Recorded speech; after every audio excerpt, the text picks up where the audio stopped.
નમસ્કાર, સ્વાગત છે આપનું સમાચારોમાં. આપની સાથે હું છું પ્રિયંકા.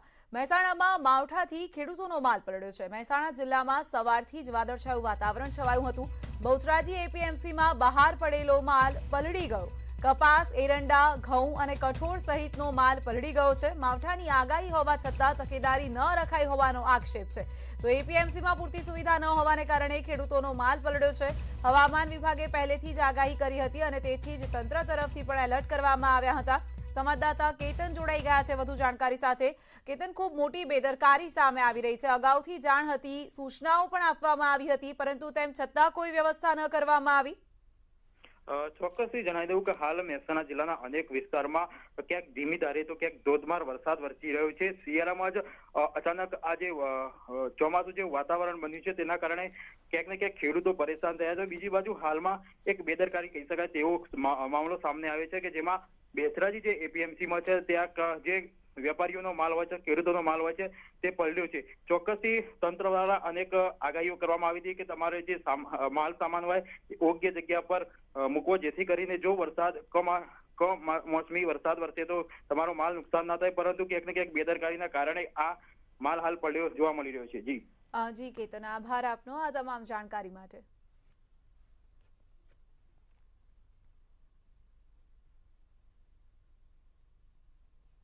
તો આ તરફ અંબાજી પંથકના વાતાવરણમાં પણ પલટો આવ્યો છે. ભર શિયાળે વરસાદી વાતાવરણ જોવા મળ્યું તો કેટલાક વિસ્તારોમાં કમોસમી ઝાપટા પણ પડ્યા છે. કમોસમી વરસાદને લઈને ખેડૂતોની ચિંતામાં વધારો થયો છે. અંબાજીના વાતાવરણમાં પણ પલટો આવ્યો છે. કેટલાક વિસ્તારોમાં ઝાપટા પણ પડ્યા છે, જેના કારણે પાકને લઈને ખેડૂતો ચિંતિત થયા છે.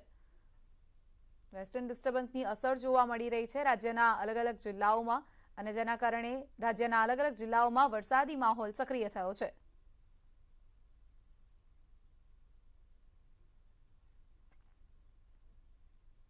ઉત્તર ગુજરાતમાં પણ કમોસમી વરસાદ પડ્યો. અરવલ્લી, પાટણ, મહેસાણા, બનાસકાંઠા અને સાબરકાંઠા સહિતના પંથકમાં માવઠું થયું. ભર શિયાળે માવઠું પડતા ખેડૂતોની ચિંતા વધી છે. અરવલ્લીના શામળાજી સહિત ઇસરોલ વિસ્તારમાં પણ કમોસમી વરસાદ પડ્યો. તો બનાસકાંઠાના કાંકરેજના થરા પંથકમાં અડધો કલાક સુધી કમોસમી વરસાદ વરસ્યો. દિયોદરમાં પણ માવઠું પડતા ખેડૂતો ચિંતામાં મુકાઈ ગયા છે. આ તરફ મહેસાણા, ઊંઝા, કડી અને બહુચરાજીમાં પણ માવઠું પડ્યું. તો સમગ્ર પાટણ જિલ્લાના વાતાવરણમાં પણ પલટો જોવા મળ્યો છે.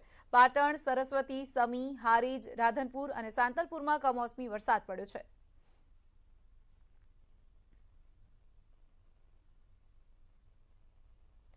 અમદાવાદ જિલ્લામાં પણ સવારથી જ વાતાવરણમાં પલટો આવ્યો છે. જિલ્લાના ઘણા વિસ્તારોમાં સવારથી કમોસમી વરસાદ થઈ રહ્યો છે. જેતલપુર માર્કેટયાર્ડમાં બહાર પડેલું અનાજ પલળી ગયું છે. માવઠું થતાં બહાર પડેલા અનાજને બચાવવાનો પ્રયાસ કરવામાં આવ્યો, પરંતુ અનાજ પલળી ચૂક્યું છે. અમદાવાદના વાતાવરણમાં પણ વહેલી સવારથી જ પલટો આવ્યો છે. અલગ અલગ વિસ્તારોમાં વરસાદ પણ ખાબક્યો છે. તો જેતલપુર માર્કેટયાર્ડમાં અનાજ બહાર રાખવામાં આવ્યું હતું, જે વરસાદને કારણે પલળી ગયું છે અને હવે એ અનાજને બચાવવાનો પ્રયાસ કરાઈ રહ્યો છે.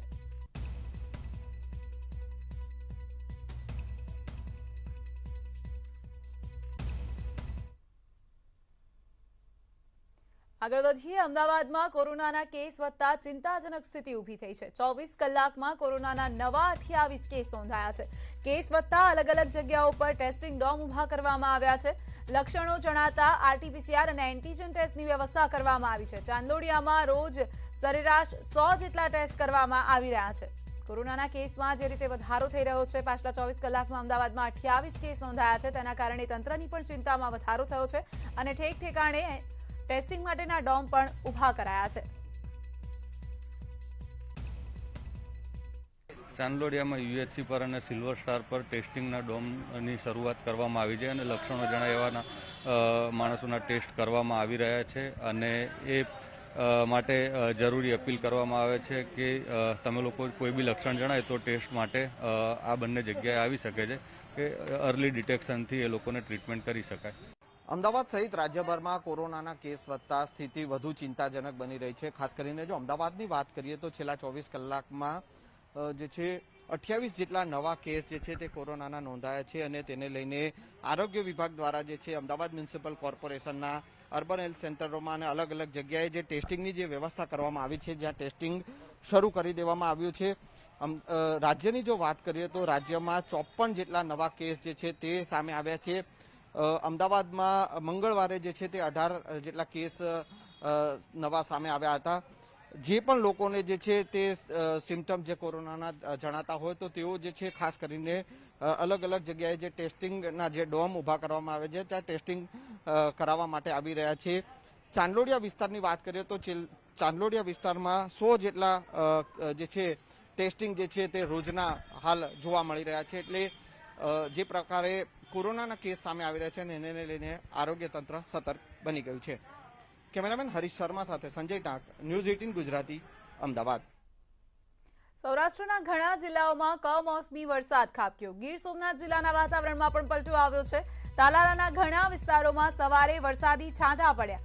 ધાવા, ગીર સહિતના ગામોમાં પણ માવઠું થયું છે, જેના કારણે ખેડૂતો ચિંતામાં મુકાયા છે. સૌરાષ્ટ્રના પણ ઘણા બધા જિલ્લા એવા છે કે જ્યાં વરસાદી માહોલ સક્રિય થયો છે. ગીર સોમનાથ જિલ્લાના વાતાવરણમાં પલટો આવ્યો છે અને સવારથી જ વરસાદી છાંટા પડવાનું શરૂ થયું હતું.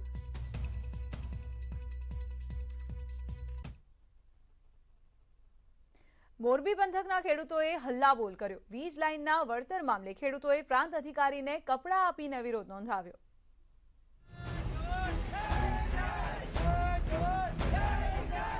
વીજ લાઇનના વળતર બાબતે હળવદ પંથકના ખેડૂતો ઉગ્ર અંદાજમાં દેખાયા. 1 વર્ષે વીજ કંપની તરફથી પરેશાની ભોગવતા હોવાના આક્ષેપ સાથે મામલતદાર કચેરીએ હલ્લાબોલ કરી. 15 ગામના ખેડૂતોએ રેલી યોજીને પ્રાંત અધિકારીને આવેદનપત્ર સાથે કપડાં આપીને વિરોધ કર્યો. કેટલાક ખેડૂતોએ તો શર્ટ ઉતારીને ઉગ્ર વિરોધ દર્શાવ્યો. ખેડૂતોનો રોષ એટલી હદે હતો કે તેઓએ જીવતા સમાધિ લેવાની પણ ચીમકી ઉચ્ચારી. જો કે પ્રાંત અધિકારીએ બાંહેધરી આપતા ખેડૂતોએ વિરોધ સમેટી લીધો.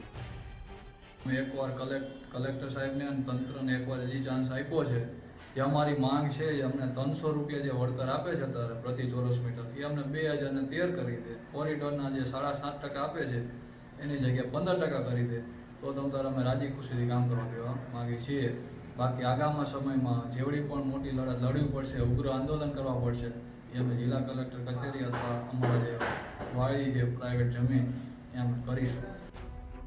હળવદ પંથકના ખેડૂતો છેલ્લા ઘણા સમયથી 765 કેવી વીજ લાઇનના વળતર બાબતે અન્યાય સહન કરી રહ્યા હોવાનું જણાવે છે અને આ મામલે અનેકવાર રજૂઆત પણ કરી ચૂક્યા હતા. હવે પ્રાંત અધિકારીએ બાંહેધરી આપતા તેઓએ વિરોધ સમેટી લીધો છે. અતુલ વ્યાસ, ન્યૂઝ 18 ગુજરાતી, મોરબી.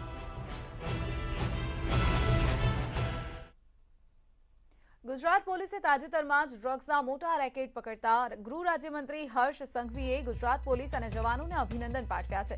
તેમણે કહ્યું કે આ કામગીરી પર હું ગુજરાત પોલીસ અને જવાનોને અભિનંદન પાઠવું છું. સાથે જ તેમણે વડોદરા પોલીસની પણ પ્રશંસા કરી. ગુમ થયેલી નવજાત બાળકીને બિહારથી શોધી લાવનાર પોલીસ ટીમના પણ વખાણ કર્યા.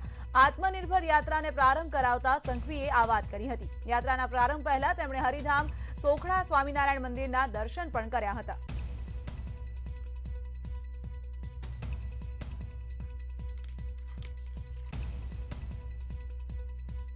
ગુજરાત પોલીસના સૌથી સિનિયર અધિકારીથી લઈને કોન્સ્ટેબલ સુધી સૌની મહેનતથી આ રાજ્યને ડ્રગ્સ મુક્ત કરવાનું કામગીરી આ રાજ્યની પોલીસ કરી રહી છે.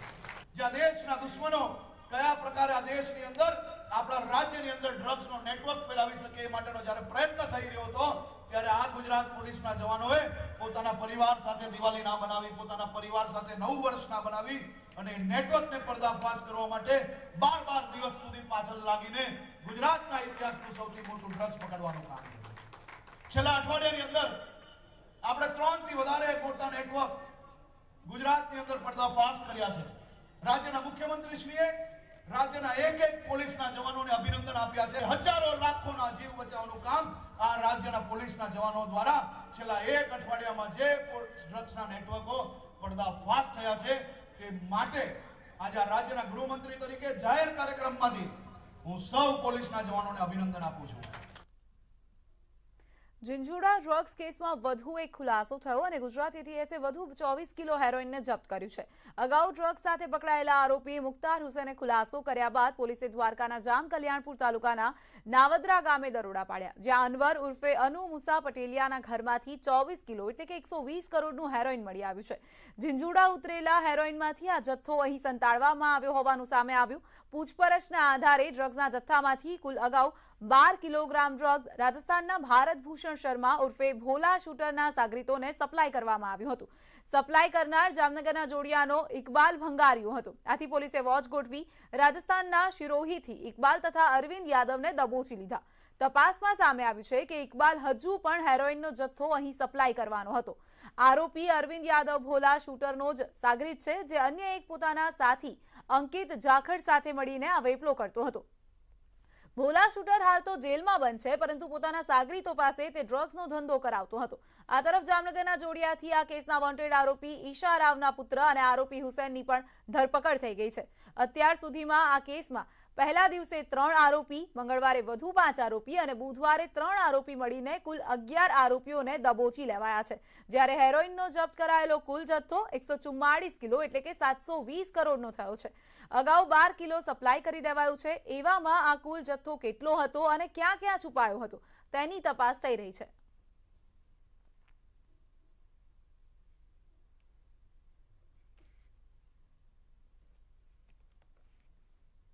દ્વારકા જિલ્લામાંથી ફરી એક વખત ડ્રગ્સનો જથ્થો ઝડપાયો છે. હું આપને દ્રશ્યો બતાવવા માંગીશ. દેવભૂમિ દ્વારકા જિલ્લાના કલ્યાણપુર તાલુકાના નાવદરા બંદર પરથી ઝડપાયો છે 24 કિલો જેટલો ડ્રગ્સનો જથ્થો. આ ડ્રગ્સના જથ્થા સાથે એક આરોપીની અટકાયત કરવામાં આવી છે. ગુજરાત એટીએસ અને દ્વારકા એસઓજીની ટીમ દ્વારા આરોપીના મકાનમાં ચાલી રહ્યું છે સર્ચ ઓપરેશન. ગુજરાત એટીએસ અને દ્વારકા એસઓજી દ્વારા હાલ નાવદરા બંદર પર મોટી માત્રામાં પોલીસનો કાફલો તૈનાત છે અને આરોપીના રહેણાંક મકાનમાં સર્ચ ઓપરેશન ચાલી રહ્યું છે. મુકુંદ મોકરિયા, ન્યૂઝ 18, દેવભૂમિ દ્વારકા. આસારામ આશ્રમમાંથી ગુમ થયેલા યુવક મામલે મોટા સમાચાર મળી રહ્યા છે. ગુમ થયેલા યુવકે વિડીયો બનાવીને પોલીસને મોકલ્યો છે. એકાંતમાં ગયો હોવાનો વિડીયોમાં યુવકે ઉલ્લેખ કર્યો છે. પોતે સલામત હોવાનો પણ તેણે ઉલ્લેખ કર્યો છે વિડીયોમાં. બીજી તરફ પોલીસ ગુમ થયેલા યુવકનું છેલ્લું લોકેશન શોધ્યું તો તે પઠાણકોટ મળી આવ્યું છે. विजय यादव एज 27 साल, दीपावली शिविर पूरा करके 10 तारीख के बाद घूमने के उद्देश्य से अचानक वैष्णो देवी निकल गया था. मैं अपनी इच्छा से आया था. जम्मू बॉर्डर क्रॉस होने के बाद मेरा मोबाइल नेटवर्क बंद हो जाने के कारण किसी संपर्क नहीं हो पाया. इसमें किसी की कोई क्या गलती नहीं और आश्रम के ऊपर जो लगाए जा रहे आरोप अनलगढ़, बेबुनियाद और निराधार है. मैं सुरक्षित हूँ और अतिशीघ्र वापस आ रहा हूँ. मैं विजय यादव. અમદાવાદના આસારામ આશ્રમમાંથી ગુમ થયેલા યુવક કેસમાં પોલીસે તપાસ તેજ કરી છે. તપાસના ધમધમાટ વચ્ચે ગુમ યુવકે મેલ મોકલીને પોતે સલામત હોવાનો દાવો કરતા અનેક તર્ક વિતર્ક શરૂ થયા છે.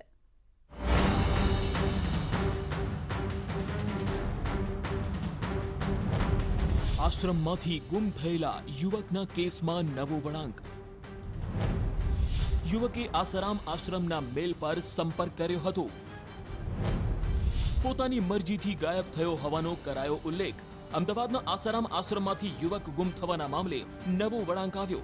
ગુમ થયેલા યુવક વિજય યાદવે આસારામ આશ્રમના મેલ પર સંપર્ક કર્યો હતો, જે મામલે કથિત મેલ પરના લખાણનો ફોટો પણ સામે આવ્યો. આધ્યાત્મિક શાંતિ માટે કેટલાક સમયમાં એકાંતમાં જઈ રહ્યો છું તેવું પણ ગુમ થયેલા યુવકે લખ્યું છે. સાથે જ મેલમાં તેણે એ વાતનો પણ ઉલ્લેખ કર્યો છે કે આશ્રમ પર કોઈ આક્ષેપો ન લગાડતા હું સમય આવતા પાછો આવી જઈશ. જો કે ગુમ થયેલા યુવકના ભાઈએ અનેક શંકાઓ વ્યક્ત કરી છે. ये देखने के बाद मेरे को लगता है कि वो कहीं ना कहीं किसी ना किसी के टच में है और उसमें मेल में वो यही बोल रहा था कि मैं अपने मर्जी से आया हूँ, आश्रम वालों की कुछ गलती नहीं है और वो मतलब पूरा सपोर्ट वहाँ दे रहा था. ईमेल के थ्रू सपोर्ट पूरा आश्रम वालों को दे रहा था. तो मुझे लग रहा है कि कोई ना कोई उससे ये करवा रहा है. સમગ્ર મામલે ગુમ થયેલા યુવકને આશ્રમ તરફથી પ્રતિક્રિયા આપવામાં આવી કે તે તેનો ફોન ચાલુ કરીને પરિવારજનોને સંપર્ક કરે. આ તરફ યુવક ગુમ થવાના મામલે પોલીસે આશ્રમના લોકોના પણ નિવેદન લેવાનું શરૂ કર્યું. પણ સીસીટીવી ન હોવા અને આશ્રમમાં એકાંતમાં રહેવાની યુવકની મેલમાં કહેલી વાત દરમિયાન મોબાઈલ સાથે રાખવો, આ બાબતોથી પોલીસની ચિંતા વધી છે. એ મેલ બાબતે હવે અમે વિગતે વિશેષ તપાસ કરી રહેલ છીએ કે આ મેલ એકચ્યુઅલ કઈ જગ્યાએથી કયા આઈપી એડ્રેસથી મળેલું છે અને એ બાબતેની કાગજ કાર્યવાહી થઈ ગઈ છે અને અમારી બસ એ અમને એક્ઝેક્ટ લોકેશન મળે કે આ લોકેશન ઉપરથી આ જગ્યાએથી આ મેલ આવ્યું છે એ બાબતની તપાસ ચાલુ છે. મોરઓવર જે ગુમ થનાર છે એમનો મોબાઈલ નંબર છે એનું સીડીઆર અમે મંગાવી લીધેલું છે. હરમેશ સુખડિયા, ન્યૂઝ 18 ગુજરાતી, અમદાવાદ. આગળ જોઈશું અન્ય મહત્વના સમાચારો. હાલ રોકાઈશું વિરામ માટે.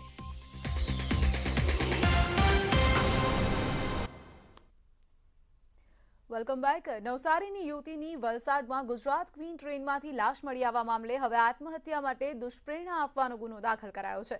અત્યાર સુધીની તપાસના અંતે પોલીસ એ તારણ પર પહોંચી છે કે 29 ઓક્ટોબરે યુવતીને વડોદરાના વેક્સિન ગ્રાઉન્ડમાં 2 વ્યક્તિઓ આંતરીને લઈ ગયા હતા અને તેના હાથ બાંધી દીધા હતા. જોકે દુષ્કર્મ થયું છે તેવા ચોક્કસ તારણ પર પોલીસ નથી પહોંચી શકી, પરંતુ ફરિયાદમાં દુષ્કર્મ થયું છે તેવું જ માનીને તપાસ કરાઈ રહી છે. પોલીસે અનેક સીસીટીવી ફૂટેજની તપાસ કરી છે. સાથે પોલીસે 4 જેટલા શંકાસ્પદોની પણ અટકાયત કરી લીધી છે.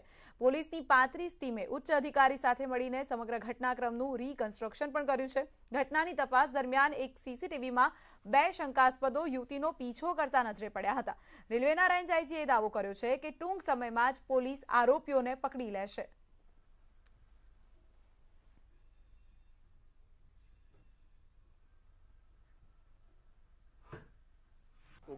તારીખે સાંજે વડોદરા શહેરમાં જગદીશની ગલીમાંથી નીકળતી વખતે આ દીકરીને પાછળથી ડોમિનેટ કરી, ધક્કો મારી અને 2 ઈસમો વેક્સિનેશન સેન્ટરના અવાવરૂ વિસ્તારમાં લઈ ગયેલા. 2 વ્યક્તિઓ એને લઈ ગયા, હાથ બાંધ્યા છે, અવાવરૂ જગ્યાએ લઈ ગયેલા છે, એણે આ કૃત્ય કર્યું છે. પરંતુ એના જે સાયન્ટિફિક વજાઇનલ ડોઝ કે મળે, એના જે સ્વેબમાં જો કોઈ મળી આવે, એ ન મળે તો આરોપી પકડાય પછી થશે. ઘટના અવશ્ય બની છે, દુષ્કર્મની ઘટના હોઈ શકે એ અમે એફઆઈઆરમાં પણ લખીએ છીએ.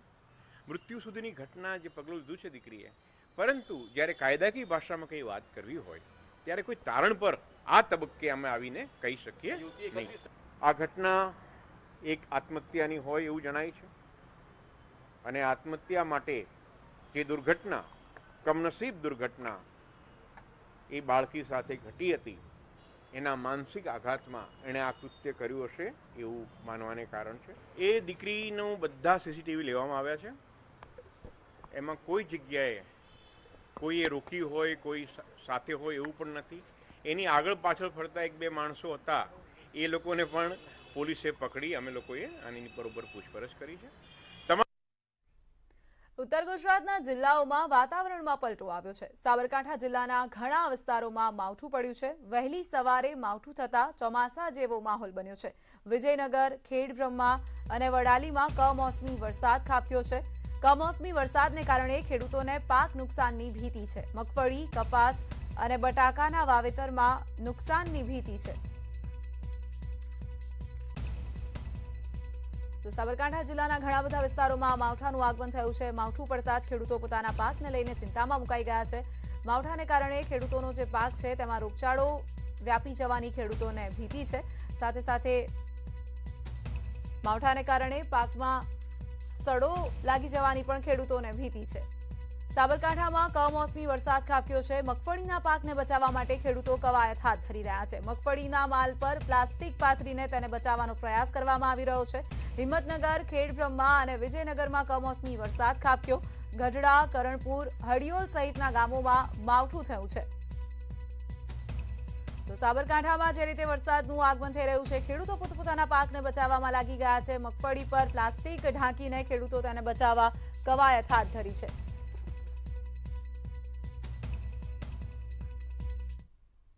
ગુજરાતના સૂકા વિસ્તારોમાં પ્રસરેલા ગાંડા બાવળને વિશ્વની 100 ટોચની આક્રમક ફેલાતી વનસ્પતિઓમાં સ્થાન અપાયું છે. ગાંડા બાવળને જે તે સમયે પર્યાવરણના હેતુથી લાવવામાં આવ્યો હતો, પરંતુ સમય જતાં તેના વિસ્તરણને કારણે તે એક મોટી સમસ્યા થઈને સામે આવ્યો છે. ગાંડા બાવળના વિસ્તરણને કાબૂમાં લેવા ઘણા પ્રયોગો પણ કરવામાં આવે છે. જોકે ગાંડા બાવળની સારા પાસાને હંમેશા નજરઅંદાજ કરવામાં આવે છે. ગાંડા બાવળને કારણે જમીનમાં અમુક ખાસ તત્વો ટકી રહે છે, જે જમીનની ફળદ્રુપતાને વધારે છે. આ ઉપરાંત ગાંડા બાવળનો ઉપયોગ કરી તેમાંથી bread, cattle feed, biscuit, syrup, coffee, cocktail જેવી ખાદ્ય વસ્તુઓનું નિર્માણ પણ શક્ય છે. આ ઉપરાંત વીજ ઉત્પાદન માટેનો જરૂરી કોલસો પણ ગાંડા બાવળમાંથી બની શકે તેમ છે. આ ગાંડા બાવળની સમસ્યાનો પડકાર તરીકે નહીં, પરંતુ એક તક તરીકે જો ઉપયોગ કરવામાં આવે તો રાજ્ય અને દેશને ખૂબ મોટો ફાયદો થઈ શકે તેમ છે. ये एक लेगुमिनस प्लांट है. लेग्यूमिनस प्लांट एटमॉस्फेरिक नाइट्रोजन को सॉइल में फिक्स कर देते हैं, इसके वजह से सॉइल का न्यूट्रिएंट को बढ़ा देते हैं और अल्कलाइन और सलाइन सॉइल में ये अल्कलाइनिटी और सलाइनिटी को कम कर सके। इसमें से ह्यूमन एडिबल बिस्किट भी बना सके, कॉफ़ी का सब्स्टिट्यूट बना सके और कैटल फीड बना सके और यूरोपियन कंट्रीज में इसमें से ब्रांडी भी एक्सट्रैक्ट करते और एक हेल्थ टॉनिक भी बनाते। वो हेल्थ टॉनिक इन्फेंट्स, छोटे बच्चे और बड़े उम्र वाला को देते हेल्थ के लिए, हेल्थ इम्प्रूवमेंट के लिए। પોરબંદરના કલેક્ટરે એક વૃદ્ધાશ્રમની મુલાકાત લીધી. મુલાકાત દરમિયાન તેઓ અલગ જ મૂડમાં જોવા મળ્યા. વૃદ્ધાશ્રમમાં તેઓએ ખાવા પીવાની વસ્તુઓની ચકાસણી કરી અને ત્યારબાદ વૃદ્ધાશ્રમમાં રહેતા વડીલો સાથે સમય પસાર કર્યો. કલેક્ટરે વડીલોને ગીતો સંભળાવી તેમને મનોરંજન પણ પૂરું પાડ્યું હતું. કલેક્ટરની સાથે વડીલોએ પણ જૂના ગીતોમાં સૂર પુરાવ્યો હતો. કલેક્ટરનો આ અનોખો અંદાજ લોકો ખૂબ જ પસંદ કરી રહ્યા છે.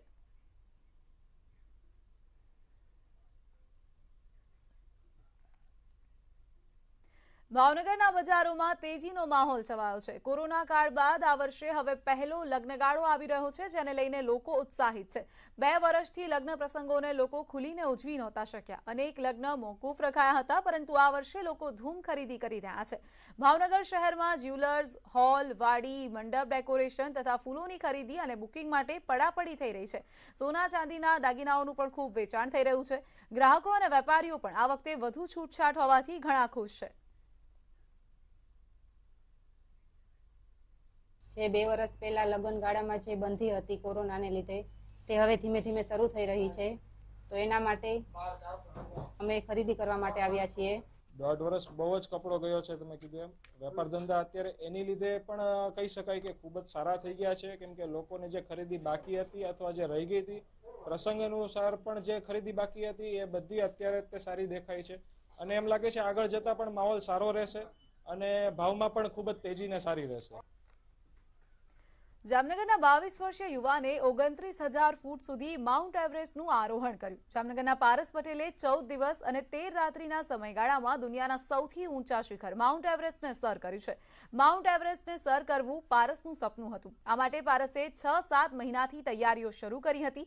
પારસ દરરોજનું 20 કિલોમીટર ચાલતો હતો અને 1 કલાક જેટલો સમય જીમમાં વિતાવતો હતો. આખરે તેણે પોતાના સપના માટે કરેલી મહેનત સફળ થઈ. પારસે વધુ 13 યુવાનોની સાથે 29,000 ફૂટની ઊંચાઈ સુધી પહોંચ્યો. અતિ કપરા ચઢાણને સફળતાપૂર્વક સર કરી પારસે આ સિદ્ધિ મેળવી છે. પારસની આ સિદ્ધિથી પરિવારમાં પણ ખુશીનો માહોલ છે.